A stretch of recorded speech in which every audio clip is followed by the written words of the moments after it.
नमस्कार, जय जवान जय किसान न्यूज़ 24 में आपका स्वागत है। आइए नजर डालते हैं आज की खास खबर पर। GS academy Divyapur road Auraiya में स्थित है।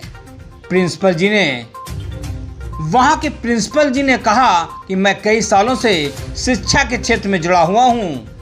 प्रिंसिपल जी ने बताया कि कोरोना काल के समय में भी ऑनलाइन लगवा रहे थे क्लासेस। प्रिंसिपल जी ने कहा कि शिक्षा उस शेरनी का दूध है जो पिएगा वो दहाड़ेगा। उन्होंने कहा बच्चों के ऊपर कोरोना के बाद से विशेष ध्यान दिया जा रहा है।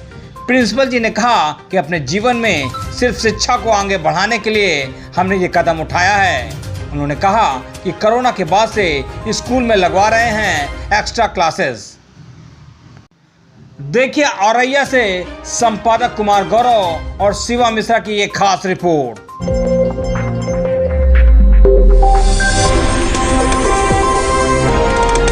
नमस्कार, आप देख रहे हैं जय जवान जय किसान न्यूज़ 24। मैं कुमार गौरव। आज मैं हूं जिला औरैया में और औरैया का एक विद्यालय जीएस एकेडमी जो कि दिव्यापुर रोड पर स्थित है। हमारे साथ बात करने के लिए उपस्थित हैं यहाँ से प्रधानाचार्य महोदय।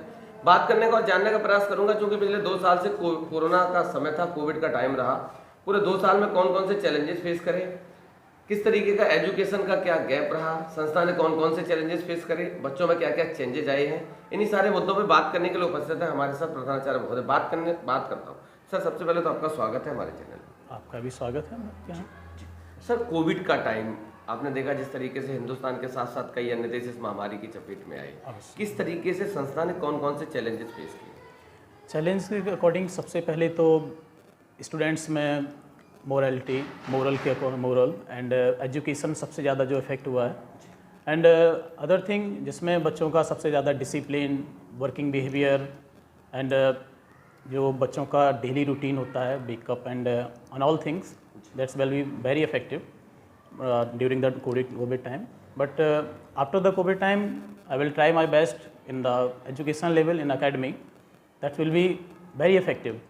I'm contacting with the parents and I'm more pay attention in the academy on each and every student on this time. And I think that's it. Actually एक और सवाल आपसे, आपने देखा कोविड के टाइम में ऑनलाइन क्लासेस का बहुत ज़्यादा वो रहा। विद्यालयों ने अधिकतम ऑनलाइन क्लासेस दी। क्या मानना है आपका कि ऑनलाइन और ऑफलाइन में सबसे ज़्यादा इफेक्टिव क्या रहता है?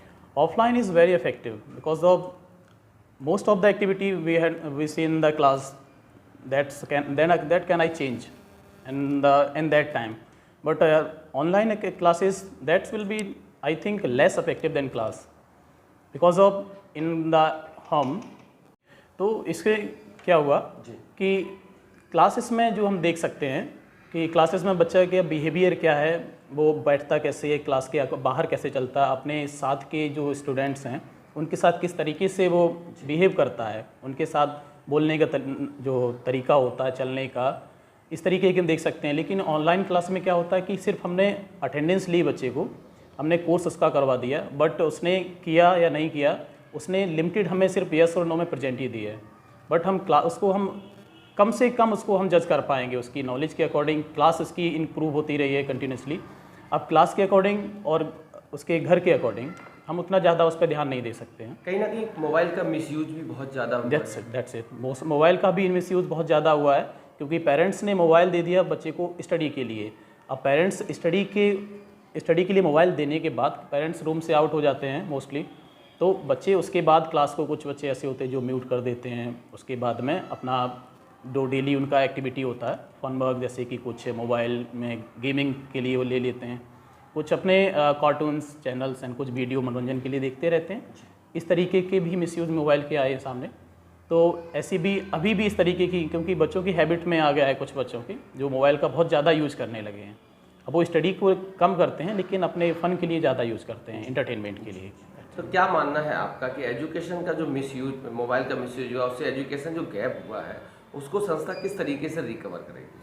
संस्था की कोशिश यही है कि अगर बच्चे के पास गार्जियंस ने मोबाइल दिया है तो हम उसको कुछ हद तक ऑनलाइन भी लाए हैं, जैसे कि उनका डेली रूटीन वर्क यानी कि जो हम इस क्लास का जो वर्क होता है उसको भी हम ऑनलाइन प्रोवाइड कराते हैं। डेली क्लास के जो व्हाट्सएप ग्रुप बने हुए हैं उसमें कोई अगर एक्टिविटी होती है उसके अकॉर्डिंग हम उनको एक दिन पहले या 2 दिन पहले उनको इन्फॉर्म करते हैं और डेली का होमवर्क हम उनको प्रोवाइड कराते हैं और किसी भी तरीके की इन्फॉर्मेशन होती है उसको हम ऑनलाइन ही सेंड करते हैं मोस्टली। इस तरीके से हमने उसको मोस्टली कोशिश की है कि अब ऑनलाइन है तो 50% हम ऑनलाइन लाने की कोशिश कर रहे हैं ऑफलाइन की अपेक्षा। क्या मानना है आपका, मानव जीवन में शिक्षा कितनी महत्वपूर्ण है? मानव जीवन में शिक्षा उतनी ही महत्वपूर्ण है जितना कि हमारे जीवन में और भी चीज़ें महत्वपूर्ण होती है, इसे शिक्षा भी उतनी ही महत्वपूर्ण होनी चाहिए, क्योंकि शिक्षा के बिना आप अधूरे ही माने जाएंगे। क्योंकि आपके पास कोई भी मोरल एजुकेशन एंड सामाजिक जो ज्ञान होता है और कुछ जो आपका देश दुनिया में किस तरीके से जो समय बदल रहा है उसके अकॉर्डिंग आप भी हमें अपने समय के अकॉर्डिंग बदलने के लिए हमें शिक्षा जरूरी होगी। इस तरीके से क्या मानना है आपका, कोविड के बाद पेरेंट्स के लिए क्या संदेश, क्या कहना चाहते हैं? कोविड की बाद पेरेंट्स के लिए हमारा संदेश रहेगा कि सभी जो पेरेंट्स हैं अपने बच्चों पे एक्स्ट्रा थोड़ा ध्यान दें कि बच्चों का जो माइंड सेटअप हो गया है कि जो लॉट ऑफ द टाइम घर पे रहे हैं तो उनका माइंड सेटअप भी उसी तरीके से हो गया कि हम घर पे हैं। अभी बच्चे की ऐसी ही कंप्लेंट्स आती हैं कि बच्चे घर पे पढ़ते नहीं हैं, तो क्योंकि उनकी हैबिट में तो उन पर थोड़ा और ध्यान देने की ज़रूरत है।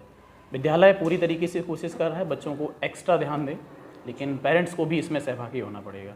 जैसे एक राष्ट्रीय पर्व आ रहा है 15 अगस्त, क्या शुभकामनाएं देना चाहते हैं? सभी विद्यार्थियों को और सभी अभिभावकों को 15 दिवस की हार्दिक शुभकामनाएं पहले से।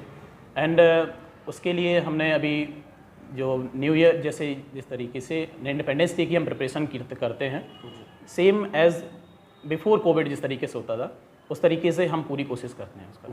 जैसे आखिरी सवाल, कोविड का जो टाइम रहा उसको पूरे सिनेरियो को देखते हुए ईश्वर से क्या प्रार्थना? ईश्वर से यही प्रार्थना है कि इस तरीके की जो आपदाएं हैं वो ना आए, क्योंकि बहुत सी चीज़ें हैं जो बदल जाती हैं।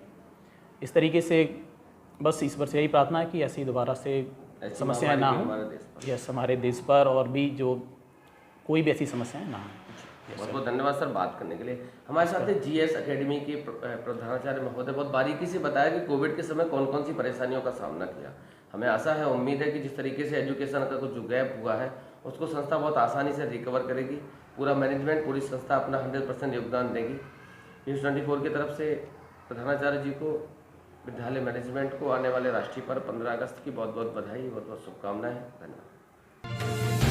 पल पल की खबरों को देखने के लिए चैनल को लाइक, सब्सक्राइब और शेयर जरूर करें।